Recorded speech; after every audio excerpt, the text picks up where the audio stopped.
Devouer here from Games, Brains A Head-Banging Life, gbhbill.com for short. And it's time for another episode of The Dead Pit. And this is where our guest or guests choose 5 things from the world of gaming, horror, rock, and heavy metal that grinds their gears effectively. And they want to send to our very own Pit of the Dead. There they will be torn apart, devoured, destroyed, never to be seen again. In theory, our guest this time, it gives me great pleasure to welcome bass player and vocalist and guitarist and vocalist Tris of London-based heavy metal band Dethonator. Gentlemen, come on. How are you both doing? Yeah, man. Bad. Really can't complain too much at the moment. You know, things could worse. You know, it's all right. In here, sitting having a good chat with decent folks about metal, horror, and gaming. So, yeah, all right. Yeah, not too bad. Cheers, mate. Yeah, all good. Yeah, everyone just, you know, cracking on. Well, you look, you might be a little bit chilly in that graveyard though, Ads, but yeah. Yeah, man, it's, you know, I could have picked a little bit better for October. Or could. Die. Well, individually, guys, then we'll start with you, Tris. The COVID times, it's impossible to not talk about it. It is ongoing worldwide. How have you been holding up in 2020? Yeah, totally mixed, man. I mean, without going into too much detail, I work for the NHS, so pretty much the whole way through I've been going into work and going into the hospital environment. So in some ways, not a lot changed, but obviously everything changed. So yeah, and you know, just kind of apart from work colleagues and stuff, pretty much living in isolation for a good long period over the last few months was pretty weird, pretty real. You know, you go from being totally active and social, especially when you're in a band and you're working full time as well. And you know, every weekend you're normally darting around, you know, doing band stuff and gigs and practices and all sorts. And then suddenly you've got all this time on the weekends. You think, oh shit, what am I going to do now for the next, you know, 48 hours? And you know, it turns out that having an Xbox Games Pass is, you know, quite helpful. But you know, yes, we've both been sailing the Sea of Thieves, haven't we? Recently? Oh, okay. We've met some very interesting people. Yeah, it's a funny one, that. Yes. What about you, Ads? Oh well, it's been a bit hectic and all that. In some respects, in professionally and personal life wise, you know, I think I enjoyed the first half of lockdown quite a bit, because it was interesting to sort of, you know, sort of take the work home and set everything up remotely, and you know, and that it was a bit of a sea change, you know, for me in some respects.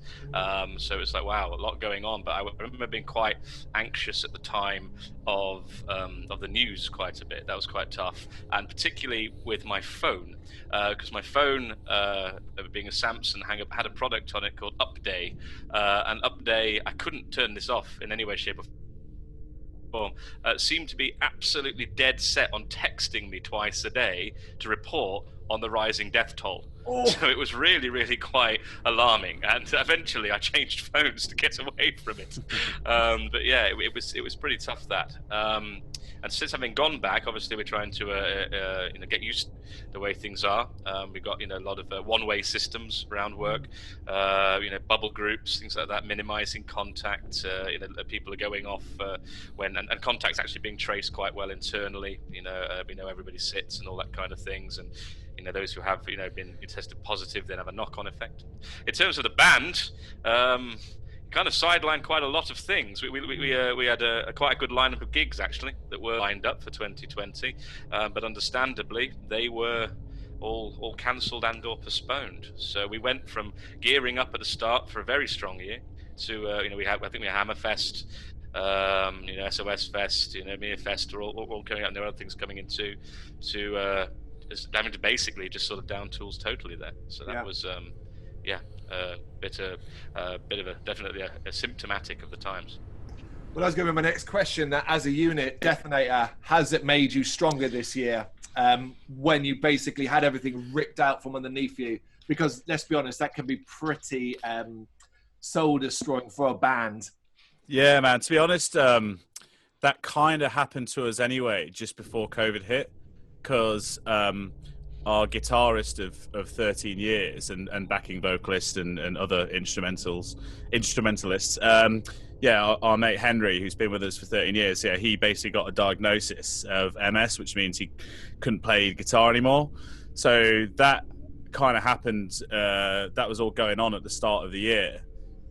So we were having to like find a replacement guitarist and stuff, and one of our mates has stepped in to help us out and successfully done that. So we were already kind of in a state of flux, where we were kind of looking ahead at all the gigs we had booked in for 2020, and we were kind of like trying to organize a lot of changes basically, and trying to tweak the set to suit the new lineup, because H, bless him, he kind of can't really play guitar, well certainly not to the level of metal musicians that's required, the intricacies, because of the sort of the MS and the numbness in his hands and stuff. So and on top of that, he is an excellent backing vocalist too, some really strong vocal parts, high harmony and things.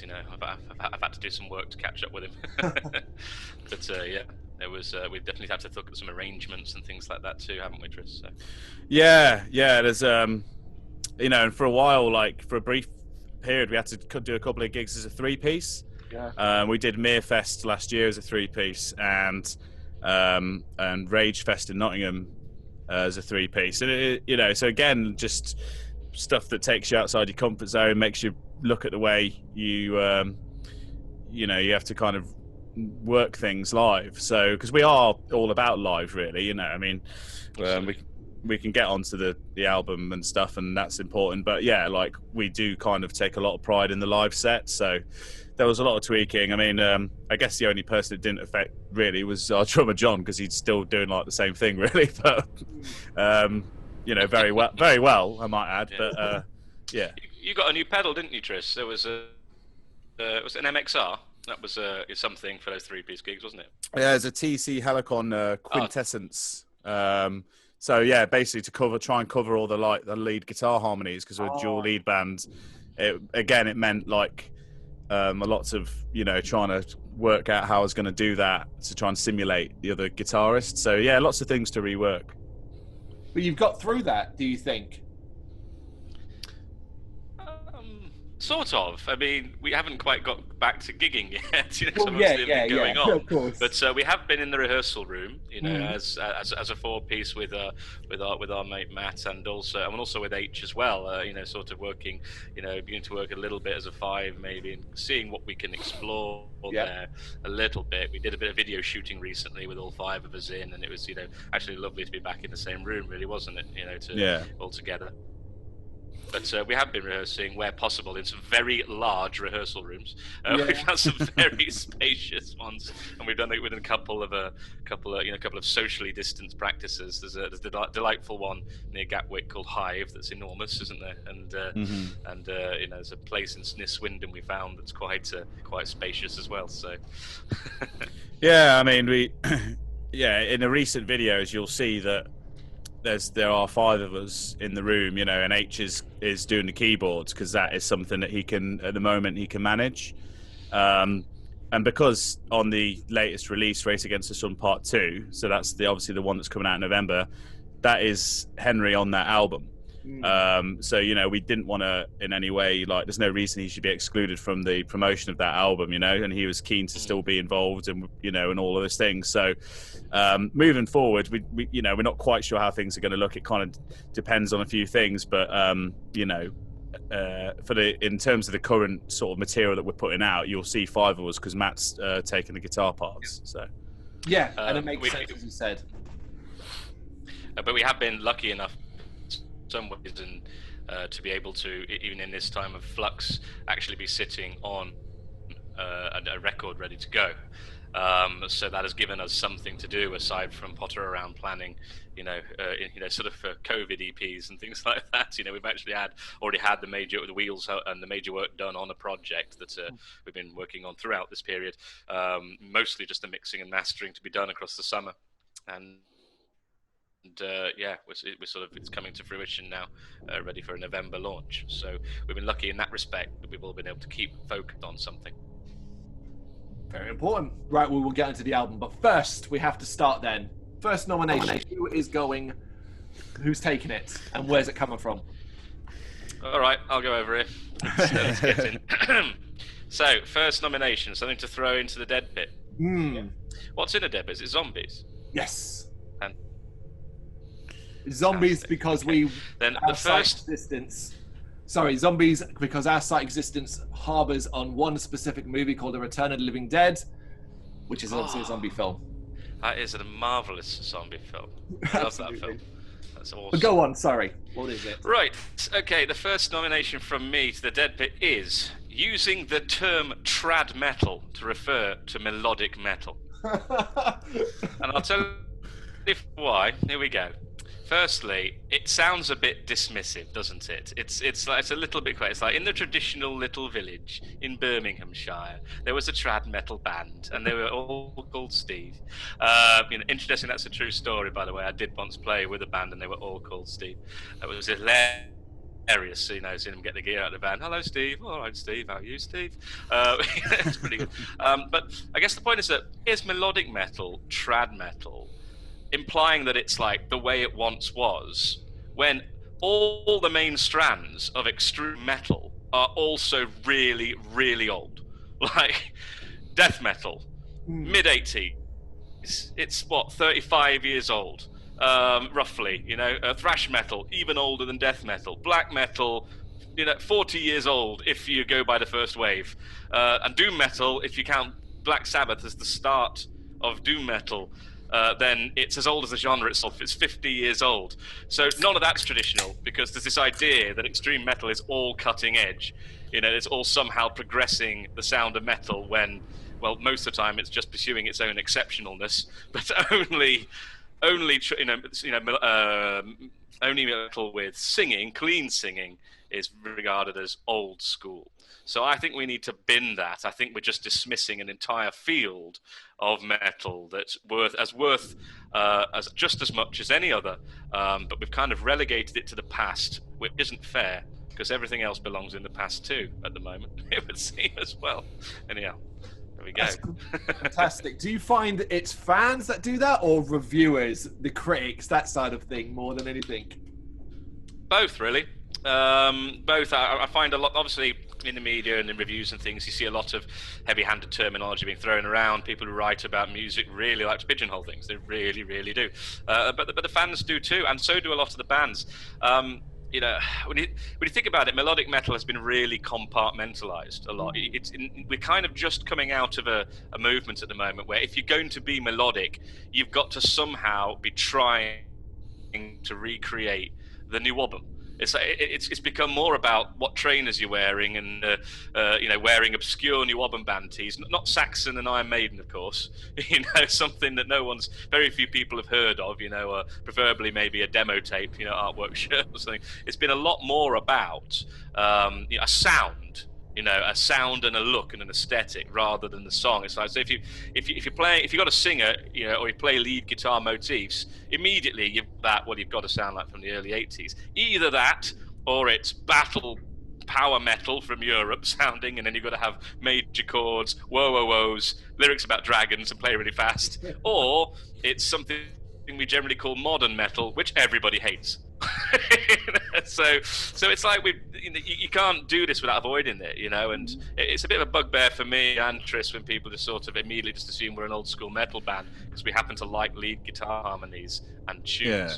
That happens. Yeah, that happens a lot. Like we like songs and melodies, and we don't want to be labeled as like a new album band or a power metal band or whatever it is, really, because we don't feel that we fit into that kind of idea. We just want to take what we do and put it in the now, which is it's heavy metal, but I guess we have to stick this melodic label in front of it so that people kind of understand that it is melodic, which you shouldn't really have to do. But the amount of times you go to a gig and people are like, oh, you're like, metal's not a genre. yeah, you can't really say we're a heavy metal band. People are like, what is that then? What's heavy metal? Like, it's kind of weird. And we get it so much where we go to a gig and people are like, oh yeah, you're like kind of like power metal, aren't you? It's like, have you listened to any power metal? Like, have you listened to, Wow. have you listened to Dethonator? Because they sound to my ears totally different, really. Like, not totally different, but pretty far apart. And it's like they hear a clean delivery, they hear a melodic delivery with twin lead guitars, and they go, "Oh, power metal." Or, "Oh yeah, you're like a Nwabban band." And it's like, not really. Like, we listen to, you know, we incorporate elements of everything. You know, we will go down the sort of, you know, sections that are very dark and moody, and you've got some very strong black metal influences in there. Everything through to like Nightwish. You know, you can't just pigeonhole things so rigidly, and we struggle to fit on bills. I feel when we're trying to get booked for all our musical career, really, even going back to when you know, we were sort of younger, it's like, you know, people either just see Dethonator and they assume that you're a death metal band and don't even bother to like listen to the music and just stick you on like a thrash lineup or a death metal lineup, or they just try and put you with like a bunch of like, yeah, kind of like retro trad metal bands, and it's like, that's probably our nearest fit in what we've got to work with. Yeah, but even pigeonholing, unfortunately, that is part and parcel of being in a band. Whether you get as a critic a promotional sent out and it will say for fans of, and then start listing a load of bands. It's the same, I think, for just for fans. But you're not alone in this. Call this coincidence, but an hour before this interview started, I was doing another interview with the guitarist of Necrophobic. If you know who Necrophobic are, the death metal band. Yes. And a large portion of that was him going off on the fact that the genre is, and that he just thinks everything's heavy metal and that's it, and it doesn't need all these. I guess you guys kind of feel the same, really. Yeah, the chap from the Chasm used to call his music that. He didn't say it was death metal. He used to say it was the heavy metal of death. Yep. You know, it was the other way. I forget his name, unfortunately. You see, the problem is, mate, is that melodic metal is not a genre. Why?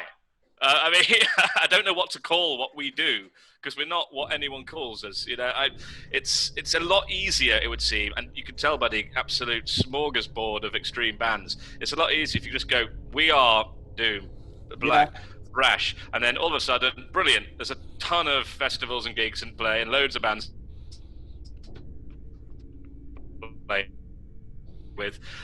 There's loads of, for something like, let's say, black metal that was originally supposed to be about being as obscure as possible. How on earth did we get to the point that it's so well represented that if you go on Bandcamp and you search metal label, 95% of what you find specializes in death, black, and doom. You know, so I don't know what it is. It's just remarkable. So it feels like there isn't really a place for the melodic anymore, because it's been a bit dismissed. It's been a bit sort of shoved in a corner and said, that's old, and unfairly. It's interesting because, as you say, melodic metal, it doesn't even sit right on my ears, but melodic death metal is way more prominent in like the views. Yeah, that's really interesting, because I feel like that's yeah, like a much kind of more well understood term. Like, people automatically go, you know, In Flames, Arch Enemy, you know, it's well understood. So yeah, like melodic heavy metal, it's kind of like it's weird that we have to kind of specify that it's melodic. But if you just say you know, like you're a heavy metal band, people just automatically think, oh well, you know, you're a Nwabban band then. Yep. And it's like, well, not necessarily. I mean, I guess if you you know, there's all sorts of ways you could describe Dethonator, but I always think kind of like certainly, you know, going back a few years, it was kind of like if you took Arch Enemy, so something regarded as melodic death metal, but you gave them like a clean singer, that's kind of in the same ballpark as what we do, although I'm not, you know, not as good a guitarist as you know, as either of those guys, but you know, so it is interesting that they can ride this melodic death metal thing, but as a band with a clean singer, you kind of struggle to fit in a bit. We just need to make people accepted of it. It's the first time I've heard this as a nomination for the Dead Pit, so absolutely, what a great start.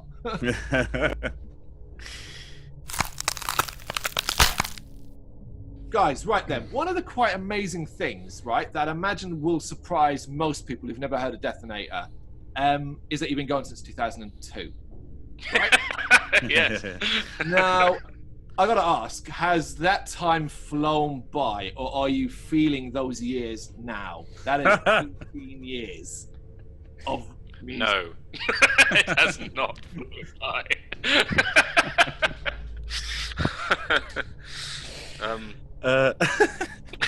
I guess we're feeling the years a little bit because occasionally now I guess we rock up to a gig, or at least we did in 2019. We rock up to a gig, and you'll notice, that band's in their early 20s. But we're not that old yet. We did start quite young. In fact, Tris, I think you started at a ridiculous age, didn't you? When did you? 2002. How old were you? It was crazy. Yeah, 14. Leicester Charlotte, Princess Charlotte. Was my first gig.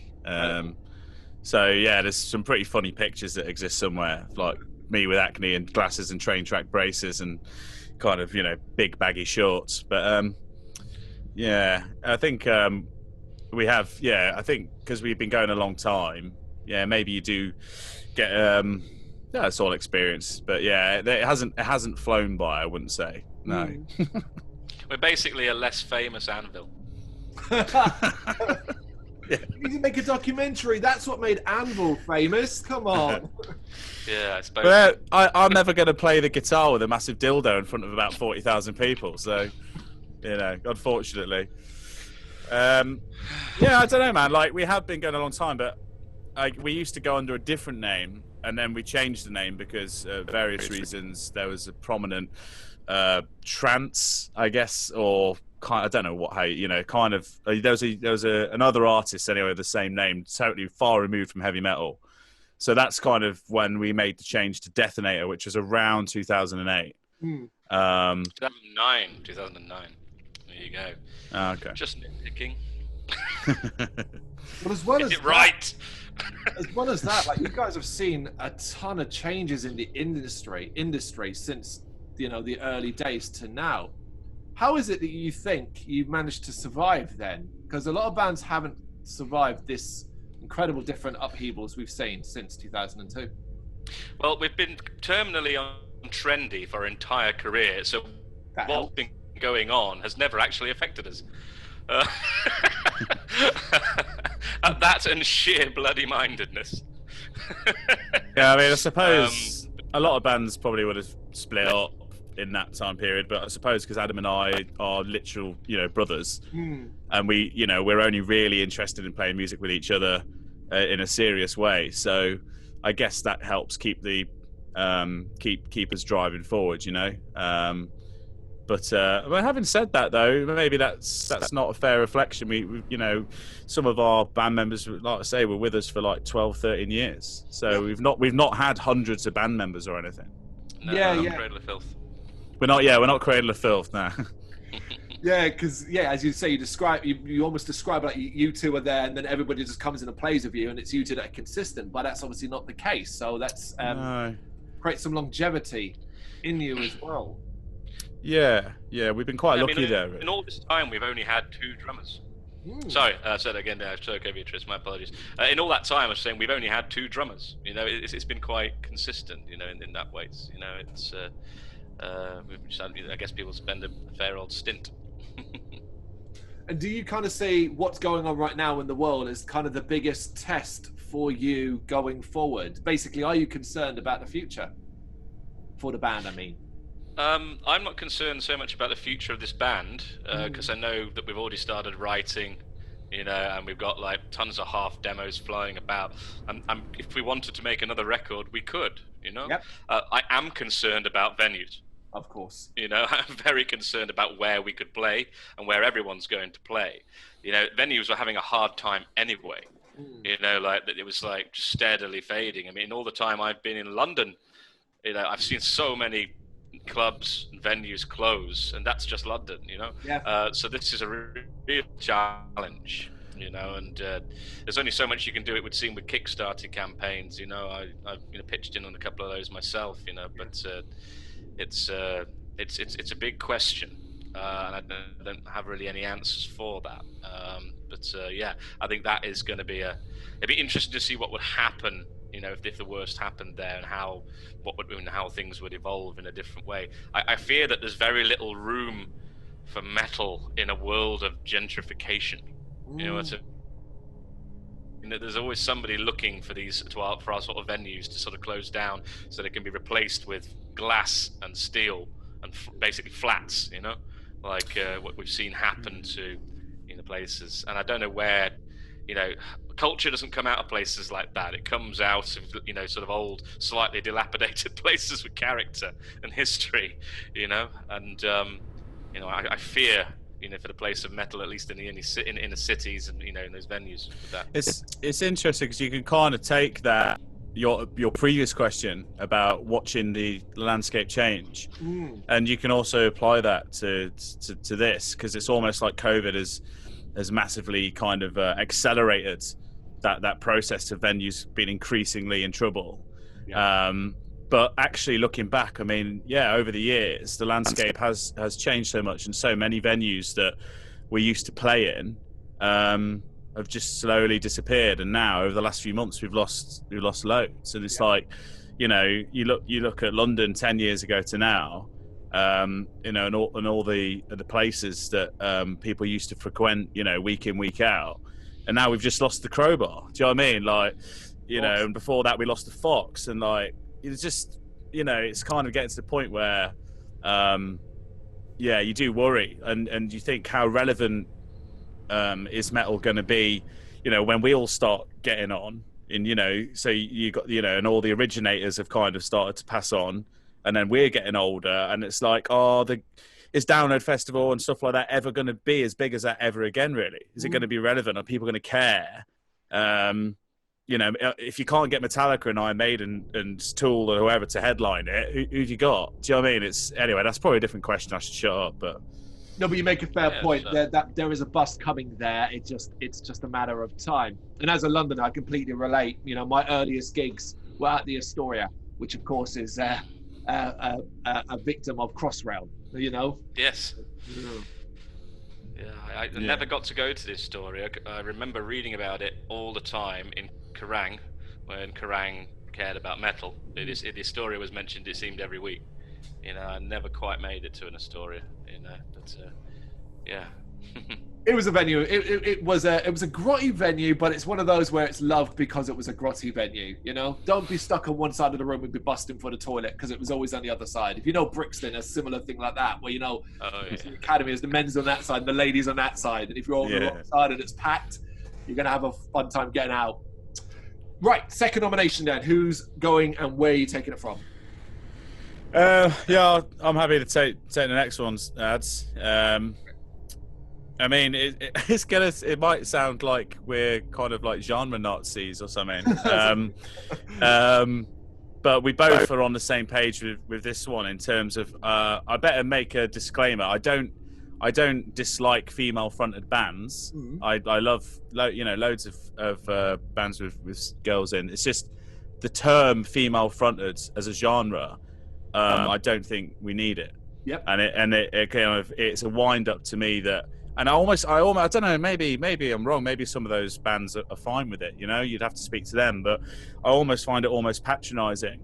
It's like, you know, it's like, oh, metal bands, girl singing, that must be female-fronted metal then. It's like, well, I suppose technically, yeah, but it's not a thing. It's just, they're just another band like any other band.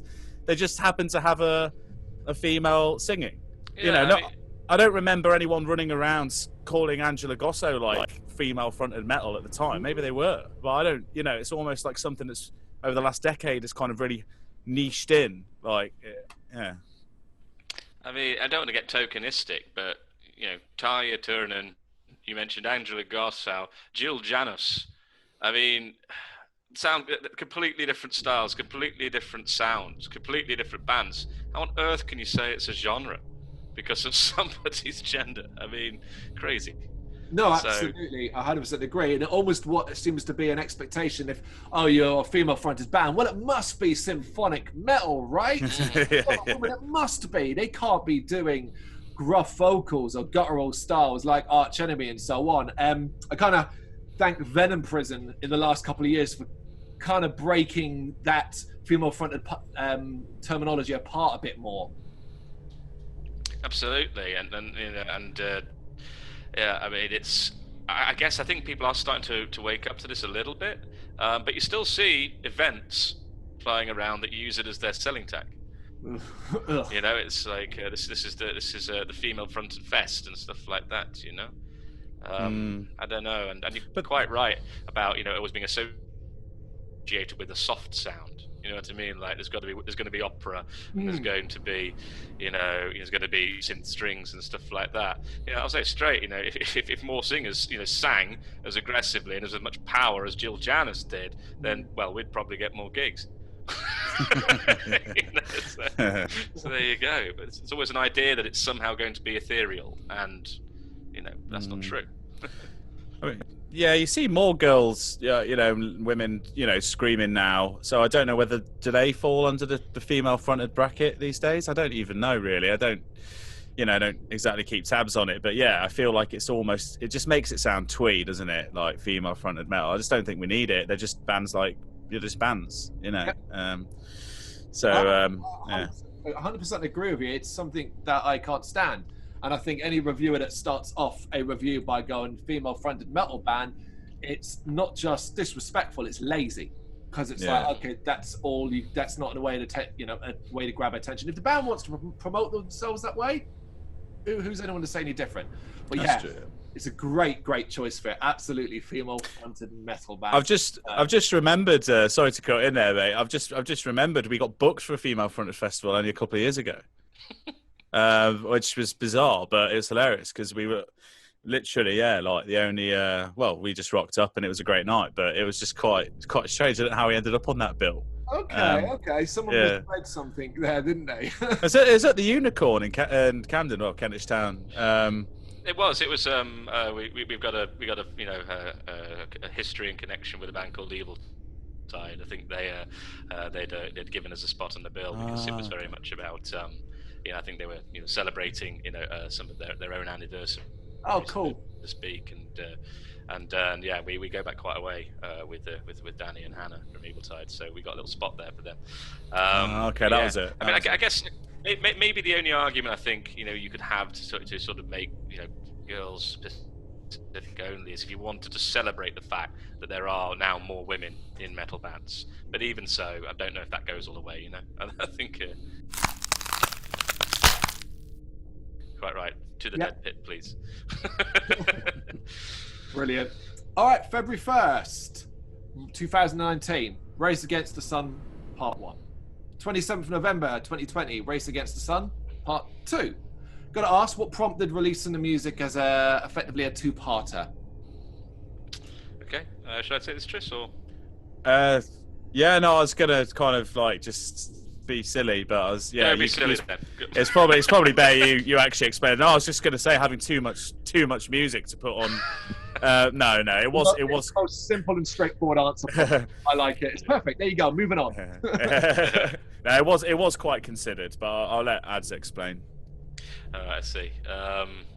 Okay. So at one point, the writing for this was done around 2015 to 2016, way back, and we started the recording in 2017. So we've got a bit of that going. And the original intention was to have a double album, because part 2, which we'll get onto in a bit, is a bit different. And the thought would be that we'd have a little bit like the new Nightwish in a strange way. They're not quite like that, but a more conventional disc 1 of sort of standalone songs, and then a thematic disc 2, that sort of thing. But it just got to the point that this material on disc 1 was in a more advanced stage of completion. Okay, earlier, and we got an offer in from a timely offer in, from a record label. And we just decided, it might be a better thing to do to maximize this music and not sort of, consign some of it to a disc 2 that maybe some people would never get round to, and break it up into 2. So I guess we were aiming for the indulgent release at one point, and then it turned into 2 records. So that's it, pretty much.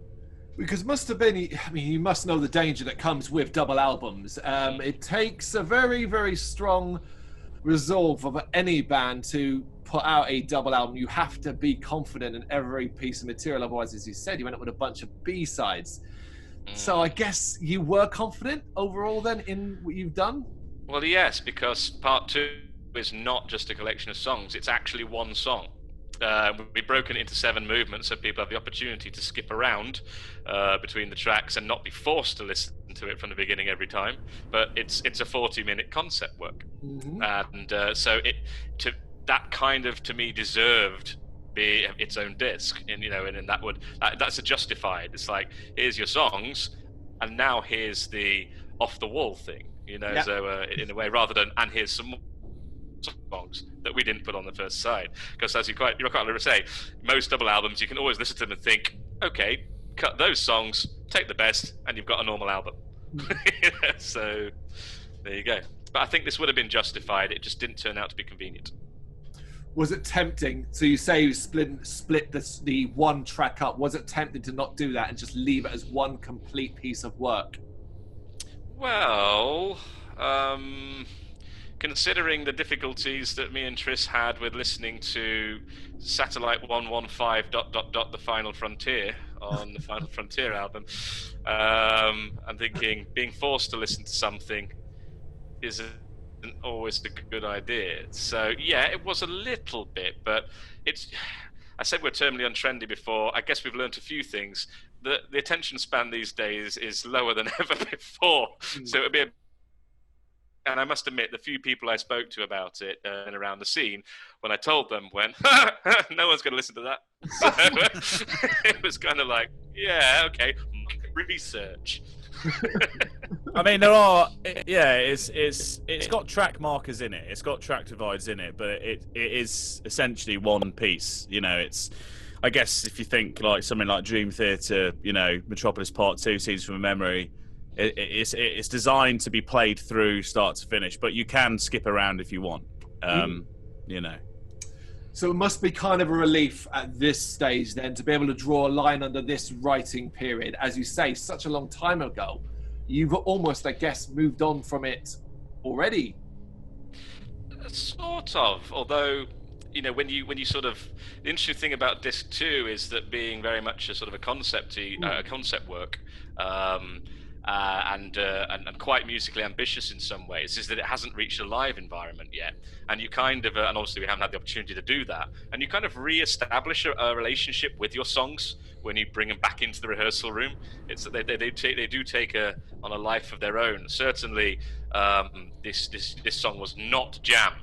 It's not something that we put together by sort of riffing up and down a pentatonic scale and sort of playing together. This was very much a very sort of very planned, very sort of clinically sort of done like that. It's so to actually bring it in together is in its own way a bit of a project to actually get to get it into shape for live. So should we be able to get back to the live environment, we are definitely considering it, and that will make it very exciting again. But you are quite right, and we have been wondering about what's next, haven't we, Tris? Yeah, I think we are starting to definitely look at what the next Dethonator record might sound like, but obviously, whatever happens with the next record, this will always be something that is different. I don't ever see us doing like another, kind of concept thematic. I might be wrong, but I don't see that happening anytime soon. About this concept then, is this something you can go into detail with, or do you want to just leave that until nearer the time and the release and let people discover it itself? Absolutely happy to go into detail with it. It's very simple. It's Dracula. That's the background. That's that wonderful artwork. Yes, it's Dracula. It's a musical narrative retelling of Dracula. And a retelling of the novel. We've actually credited the lyrics to ourselves and Bram Stoker. And we have an inspiration for that. At least I do, a slight inspiration for that connects to one of our Dead Pit entries. So maybe more on that later. But I guess the aim for us very much was to capture the mood and the tone of the original novel with music. It's pure musical storytelling, you know, in that way. Oh, I hope that comes across then, because the last thing you want is someone hearing it and going, "Oh, I love that. That really reminds me of the '90s movie." Yes, I know what you mean. Okay, then. Right, then. Let's get to the third nomination. What we got? Well, let's just go straight from there, shall we? I figured it. So our third nomination is Deadpit, unfaithful Dracula adaptations. There's a lot of them. There's a lot of them. Yes, there is a lot. I suppose when everyone is greeted with the challenge of doing Dracula, there's a weight of history there behind it, and everyone feels the need to do something original with it. Do you know what would be original? Actually telling the story as it was written. A faithful, serious Dracula novel where he's not Vlad the Impaler, where he's not a romantic hero, where he's not pretty, where he's actually monster. I want to see Dracula be frightening again. I think you know, Mark Gatiss' recent adaptation, Claes Bang, did a decent job of of conveying some significant menace, but it was still a very post-Lugosi debonair, you know, at one point I believe almost Cockney Dracula, and that worked in a way that it was very creative. But almost all the major adaptations just do crazy things with the story, like swapping characters around and blending characters into one or two, or in changing locations, you know, changing characters totally, inventing crazy stuff that never happens. Even the Coppola one, which actually is faithful to the book in what it includes, still adds so much as to make it not Bram Stoker's Dracula. So yeah, I'd really like to see a serious, gothic, gritty, proper faithful rendition of that book. It'd be great. Oh, I think those days are done, unfortunately. Vampires are very much out of vogue these days.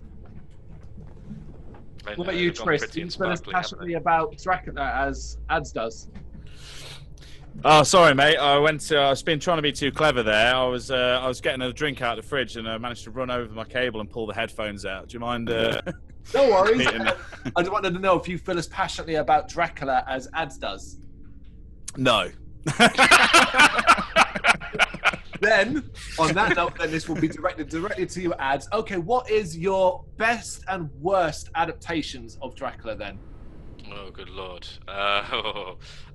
Best is an easy answer for me because it's ultimately the one that I grew up with the most. It's a slightly more obscure one.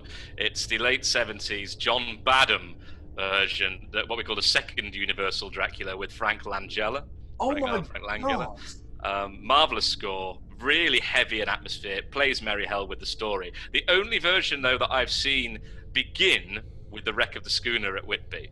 I absolutely love that edition. It just has all the right atmospheric notes, for me at least. Plus Donald Pleasance, plus my word, what's his name? The guy who plays Shoestring, Trevor Eves, Laurence Olivier. You know, it's got some serious heavy hitters there. John Williams on the soundtrack.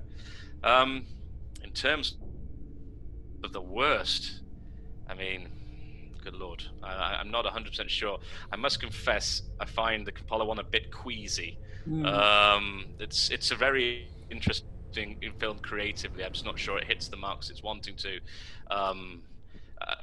Even Anthony Hopkins is ropey in that, and I think that says something.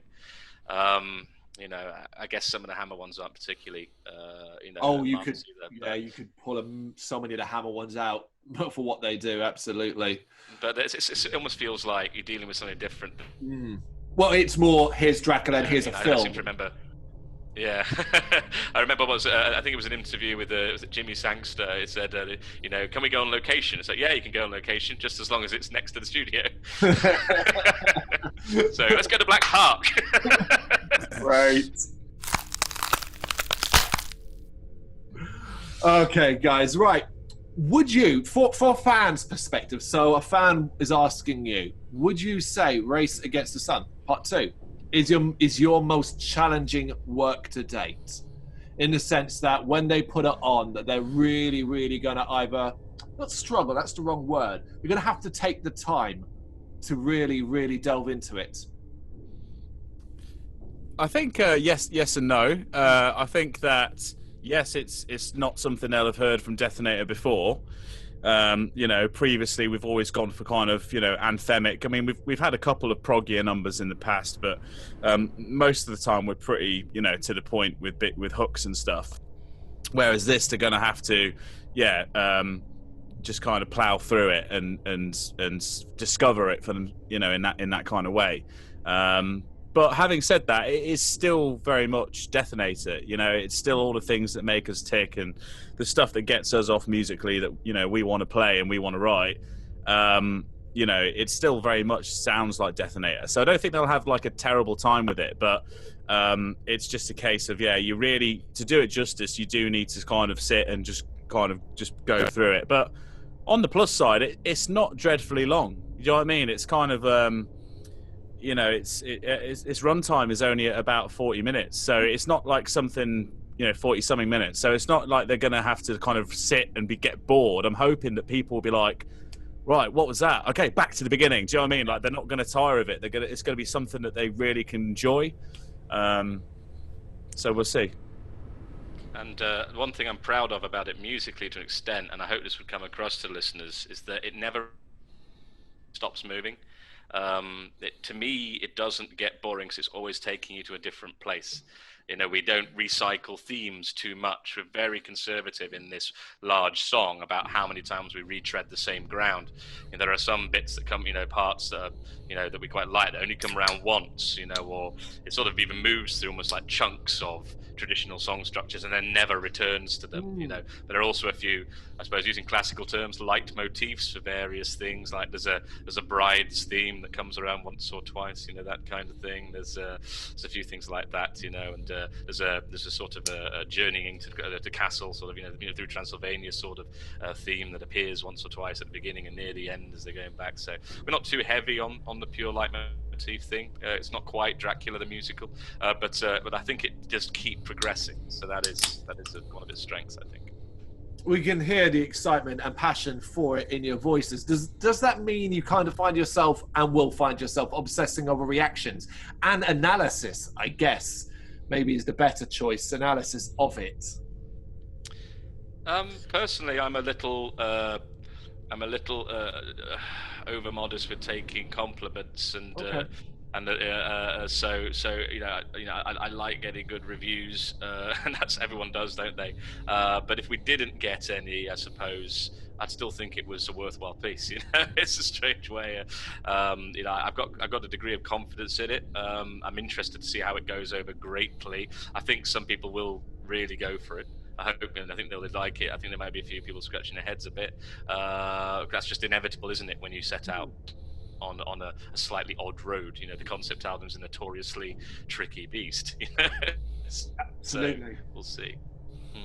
Yeah, I think similar really. I'd love people to come back positively, but if they don't, then I guess a kind of narrative concept piece about Dracula might not be up everyone's street. But so far it's the cover, the artwork, stuff like that has gone over very well, and the teaser stuff we've done, people are excited, on the back of part one. I mean, if people are expecting a part one, they're not going to get a part one. In my mind, part one, we really did take the 10 best songs that we thought we had at that time out of all the songs we'd written in that period, and we just chose the bangers. Do you know what I mean? Like, we just went, right, these are the ones. We voted democratically because that's part of what we do. We don't operate in a kind of way where it's like, oh well, that's my song, it's got to go on. We will, every band member will vote on what goes on, but we are pretty much on the same page with most of it. So we took what we felt was the 10 best songs, best material, and put them on like kind of an anthemic album. So if people are expecting that format, they're not going to get it. But they're going to get something different, which is the point, right? There's no point in just doing the same thing over again.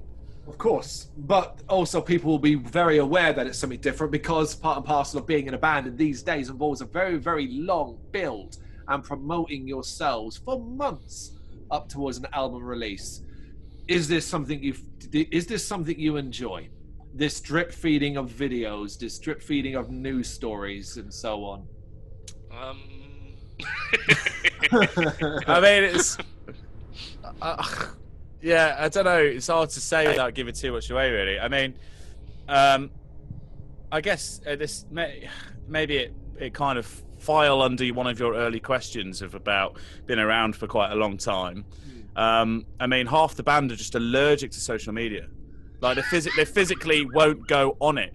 Really? Our drummer, and if he was here, he would say it now. He doesn't have a smartphone. Do you know what I mean? He's just not interested. Wow. So when you know, in terms of like kind of comments, likes, you know, we do have a page and we run a page, and a lot of that kind of, I guess, falls at my door. But you know, it's kind of like in terms of the excitement, I don't know if people are kind of craving that validation online, like, oh, it must be likes, we must get, you know, X amount of likes. I mean, you could go off on a tangent about algorithms and social media and all the rest of it, but in terms of how the band feel about it, I think the band feel confident about it. The band believe, you know, Henry's said to us only recently, you know, he believes this is one of our best works. So what, you know, in terms of a piece of music and a collection of songs, what's better than that? You can't really top that already. So, you know, I was really excited, incidentally, for the one of the most fun things is actually the artwork dropping.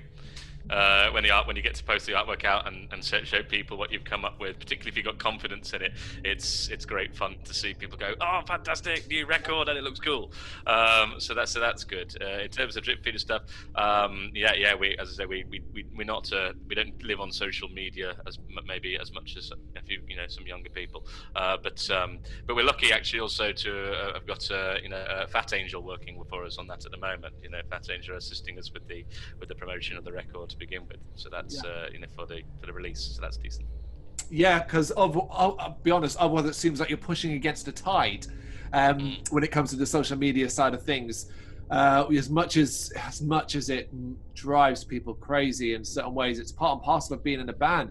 You're not measured anymore as much on sales as many likes or follows or subscriptions you have on whatever channel you have to, and you have to use them all. You don't just get away with using Facebook.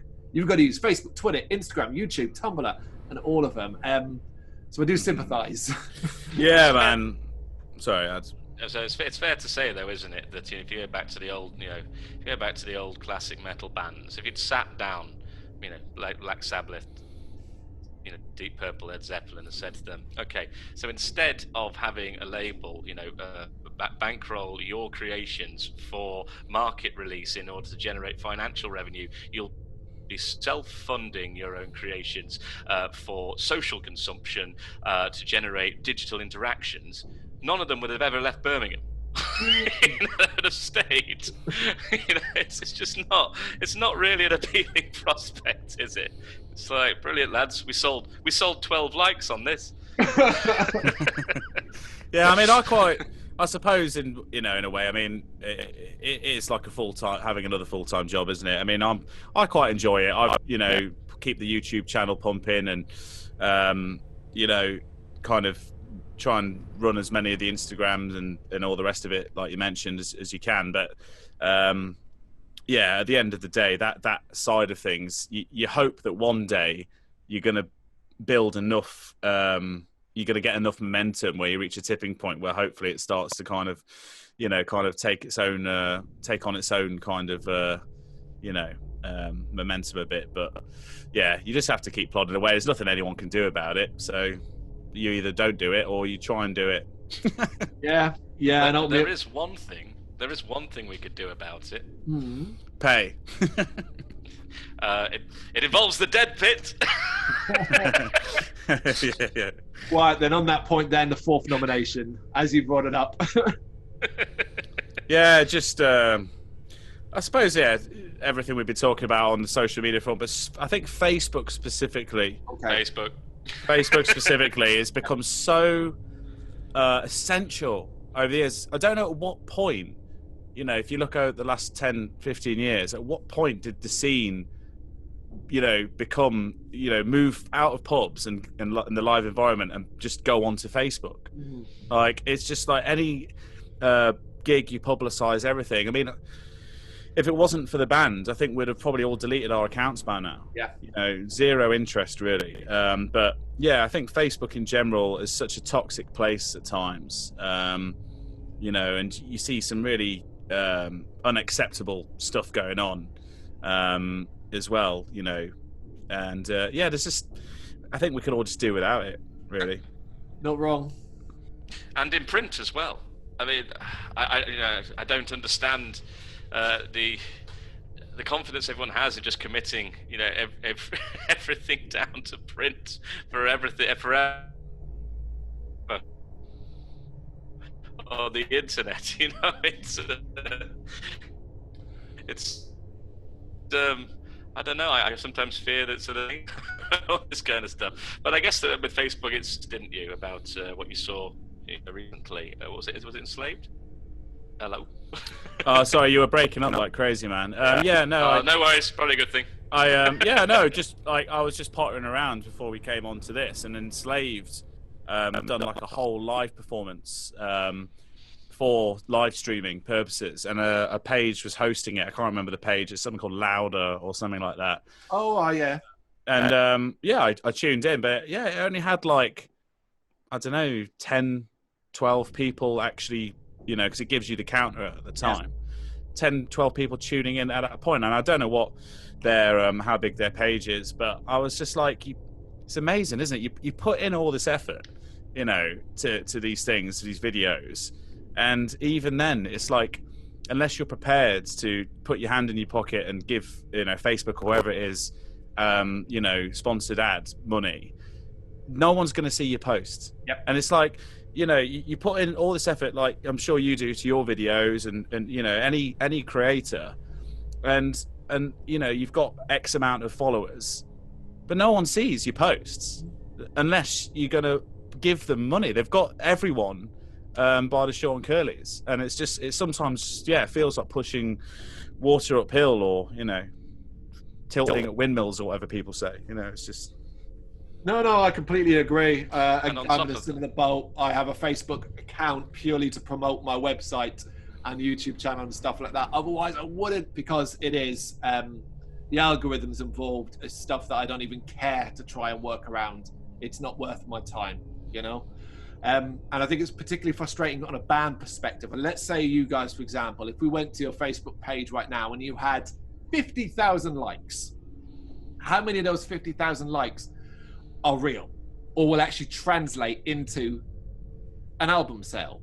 So 50,000 likes, right, should be 50,000 album sales, right? They like your band, so they buy an album, but it's 50,000 album sales, isn't it? That in particular, yeah, why it's meaningless. Yeah, it's just very frustrating. I mean, maybe it sounds like, you know, we're just a bunch of moaning old farts or whatever, but I mean, no, it is frustrating. I would love to put it into the dead pit. It is frustrating. Like, why should we have to do all this crap? Do you know what I mean? It's hard enough just trying to keep your band together. Get all of you get to a rehearsal the same, you know, keep your calendars in sync so you can actually gig and rehearse. And then you've got to do all this other crap. And then you do the crap just for no one to see it. Yeah. It's absurd. Like, what is the point? Anyway. On top of that, and I'm not 100%, you know, speaking of the entire band here, but the social media sort of ultimate life of bands now necessitates you to be a filmmaker. You've got to now make your own music videos, lyrics videos, which are, let's face it, basically easier, you know, sort of slightly fake music videos to convince people that they're watching a video, because everyone now needs images to listen to music. I'll go on record and say I have no interest in making films. You know, I like film. I love horror films, you know, it's great. But if I wanted to do that, I'd have gone to be a filmmaker. I'm a musician. I write music. I want people to listen to it. I don't care if they watch it. But every album cycle, there is now that it is necessary to plow time, resources, energy into shooting your own videos, planning your own videos, editing your own videos, releasing your own videos, and I have none of the passion for that I do for all of that for music. You know, recording albums is tough enough, and now you've got to be a filmmaker. Oh, why? Because the market demands it. The bands of the future aren't going to be so much based upon who can play what instrument and who can play what well. It's going to be the auxiliary skills. Okay, you can play the drums, but can you also do video editing? Banging, you're our drummer. You know, that's what it's going to be. Man, it used to be, have you got a van? Yeah, do you have a driver's license? That's all you need. All right, guys, what does the live calendar look like for Dethonator right now? Is it basically empty? Not quite. A couple of weddings. No, I mean, we've got... so SOS Festival in Manchester, that got rescheduled for next July. So we're really looking forward to that. Fingers crossed that will go ahead.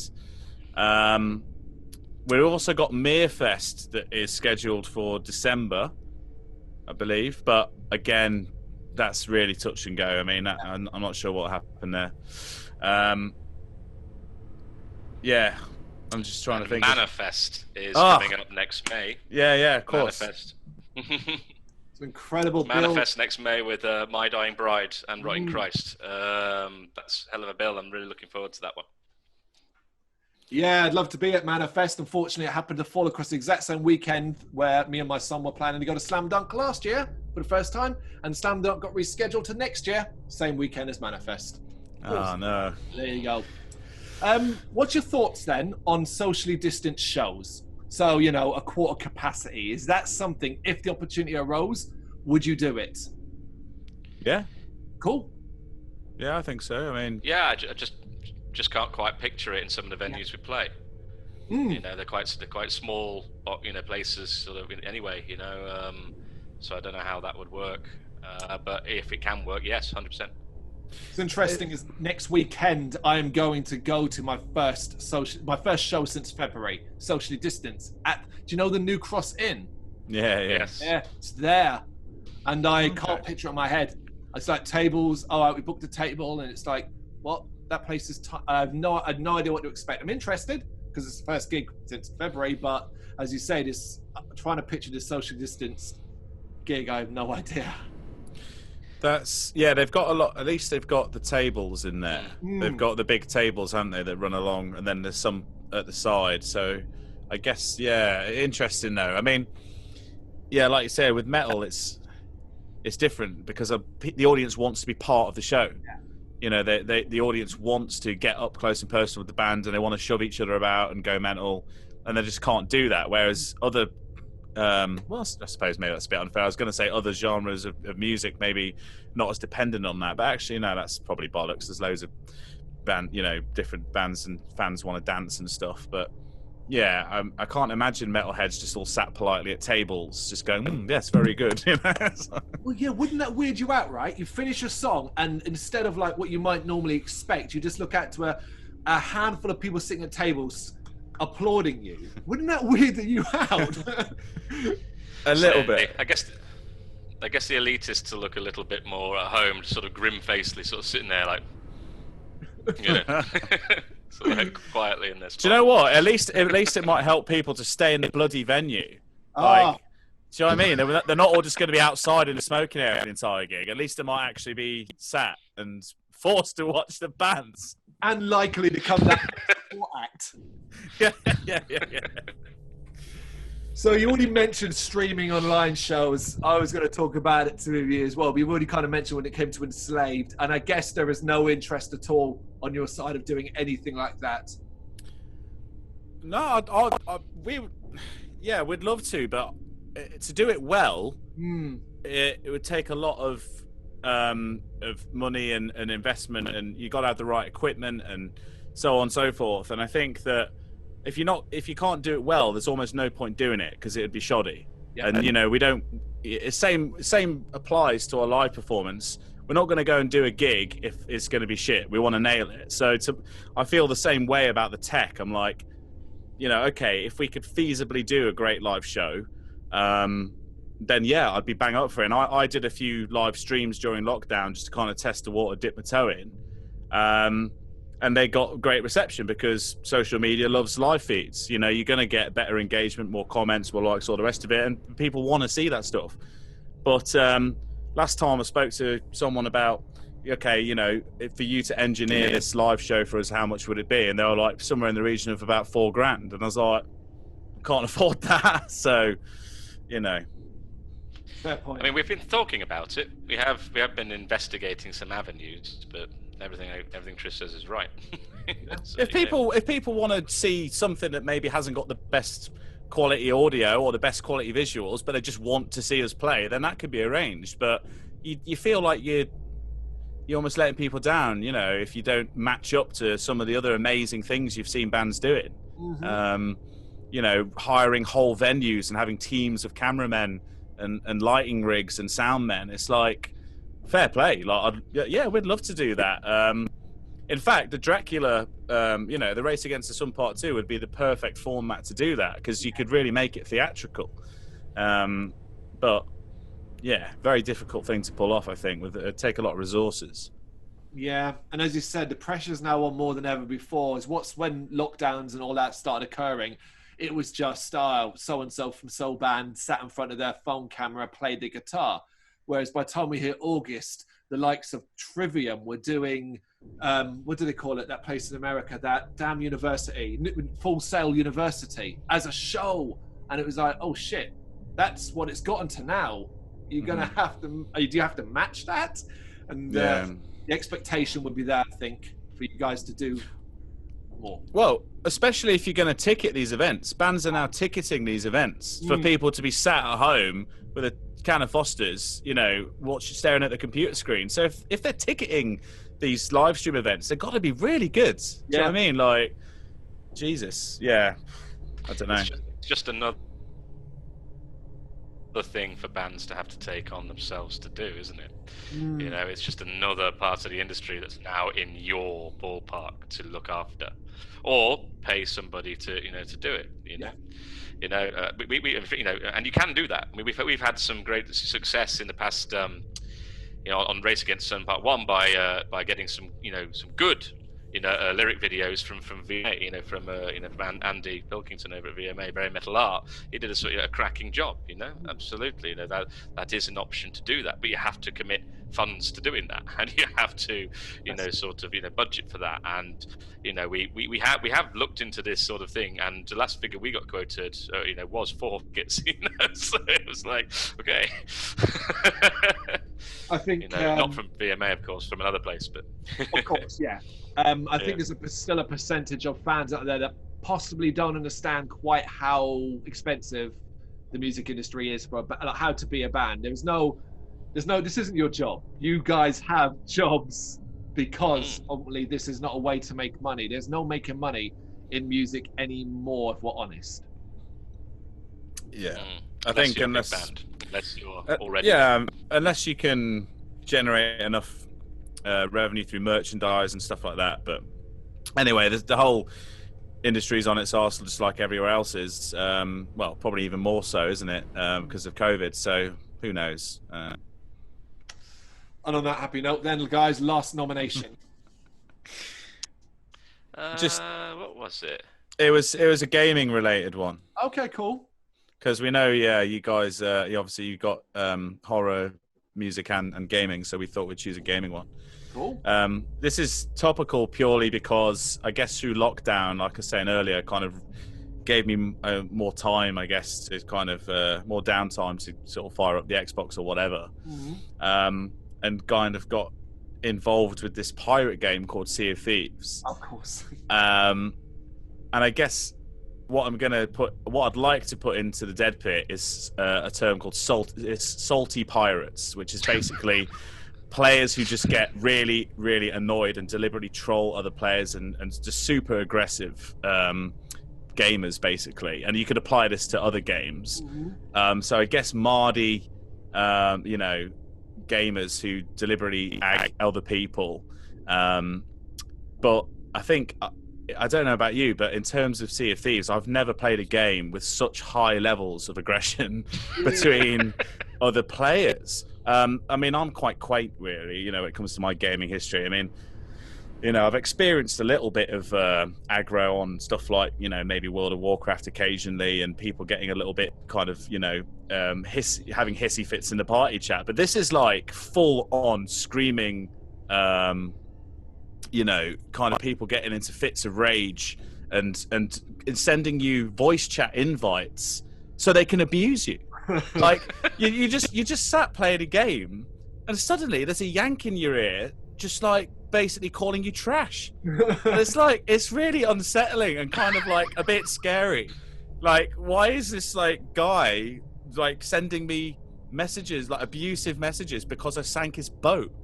Like, it's just mental. And I feel like Sea of Thieves has this reputation for being like a really hostile environment because you're playing as a pirate, right? So it's kind of supposed to be lawless.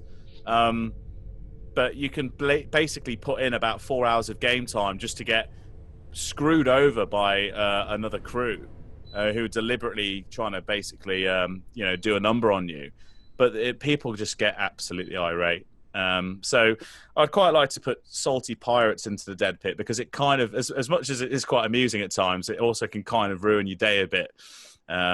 You know, if you got a load of aggro off people, I just want to chill out, man. Like, give me Tetris or something. To be fair to the salty pirates, though, I mean, the game is almost tailor-made to encourage aggression. I mean, there are so many things you could do to wind up other players.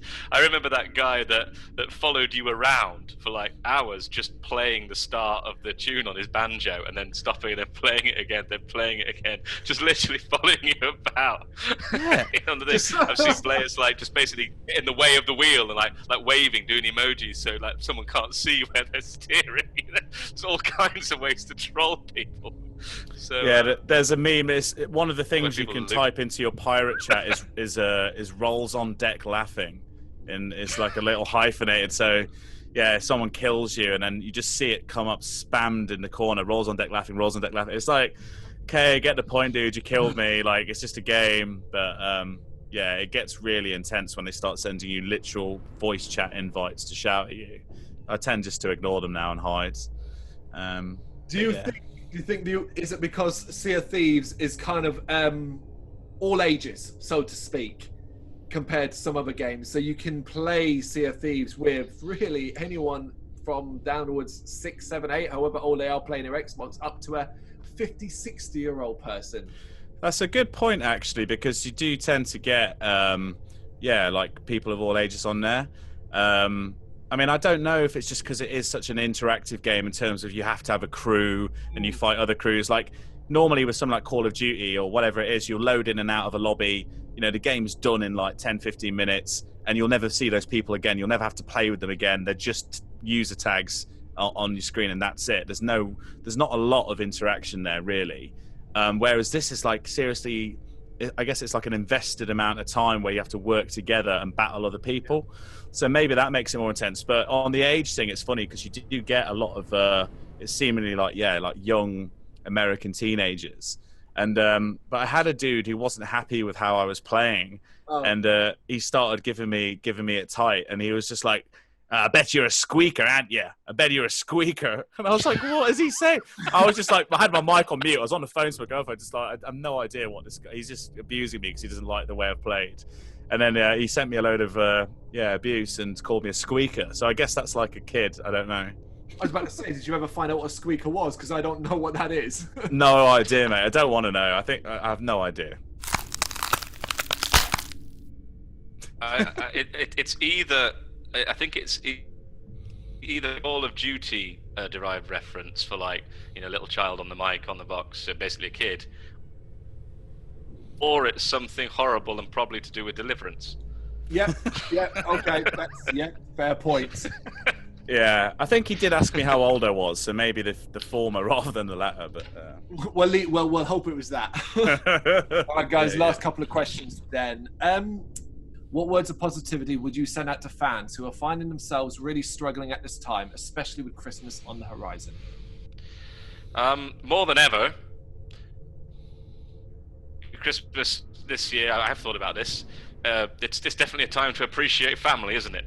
It's definitely a time to appreciate people around you, and I think you know, that there have been a few historical times in the past, which obviously I have had no experience of, where Christmases were somewhat defiantly celebratory and were defiantly profound. You know, it's hard not to think of that famous story.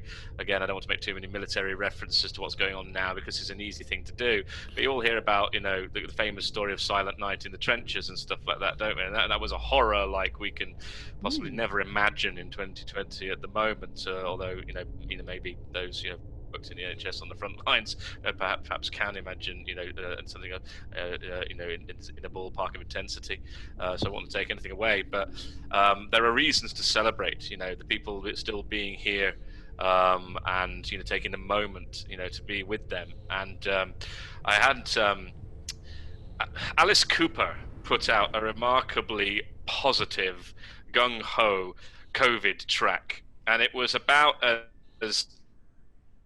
as unsubtle and as in your face with its earnest message as possible. But I just recommend everyone go and listen to it, not because it's in a marvelous piece of music, just because it will cheer you up to know that Alice Cooper has got your back and is thinking about you, and he's sending out his voice to say, don't give up. So, you know, I think, you know, Christmas could be a time for the metal community to pull together, and most important, for families to pull together. So, without being too over the top and profound, I hope that's a fitting answer. Well said. Likewise, what can fans do to help support you guys during this period? We have a new album coming out. What can they do? Obviously, buy the album. That would be a start. But what else? Just you know, if I don't want to, you know, I don't like telling people to, you know, you have to like, you have to share, you have to do X, Y, and Z. But basically, yeah, do all those things. because the drummer won't. yeah, because the drummer doesn't know drummer's not turned a computer on for about 3 years. So no, I think that the best thing that we could expect and would like from our, not expect, but the best thing we'd like to see from our fans, if they do indeed like the record, is to try and shout about it just a little bit, because there's nothing more that you know, sort of perks up your day, and you know, I want them all to enjoy it. You know, the people I know that like the band, and the people that I don't know that like the band that are out there. You know, I really do hope they can get off on this record and you know, just have a great time. So if they are doing that, then just, you know, share it with some mates and share the love, really, because that's why we do it, really, just to help people have a good time. So, and read Dracula. That's something too. You know, go and have a read of that. Yeah, there you go, guys. Last question. 18 years. I'll kill a little bit a month. Guys, last question. 18 plus years of doing this. Dethonator, just getting started, right? Hell yeah. Yeah, definitely, man. I honestly think that the more, it's like anything, you know, the more that you know and learn, it's almost like the less you realize that you know. So, you know, you start off thinking you know it all, and, you know, you're out there fighting the world with your cheap, you know, Yamaha Pacifica and, you know, Line 6 pods DI'd into a Marshall cab or something, and you're like, yeah, I got this. And then, you know, as you go through the whole experience of being in a band and writing music, releasing music, and doing all the things we're talking about for yourself, you know, yeah, I guess sometimes we sound quite negative, but, you know, you have a lot of fun, and it's a huge creative, you know, output. You know, I don't really know what I'd do with myself if I wasn't doing this, you know, making videos that no one's going to watch. I mean, I don't know what else we're going to be doing, playing Sea of Thieves probably. So, yeah, I just think that there's still loads to go. We can still get better. We can still play the guitar better. We can write better songs. We can push the boundaries, and we can start shouting even more about what it is we're doing. And if there's stuff that we don't particularly favor or like, then, you know, in the scene, whatever, then, you know, maybe we just keep doing our own thing and see how many people join us on the way. Absolutely. And we haven't made a pirate metal album yet either, so, you know. Oh, you don't want to. There's a dominant force in that genre, guys. You do not want to challenge them and their fan base. Yeah, won't want to mess with Running Wild. So Race Against Sun Part 2, 27th of November 2020. Gentlemen, thank you so much for your time. Really appreciate it. Oh, I appreciate it too. I really enjoyed this. Great fun. Yeah, thanks, Carl. That was really good fun, mate. And yeah, hopefully see you for a pint soon down the devil somewhere when all this is blown over. Thank you very much for watching. You can check us out on gbhbl.com as well as on Facebook, Instagram, Twitter and Tumblr.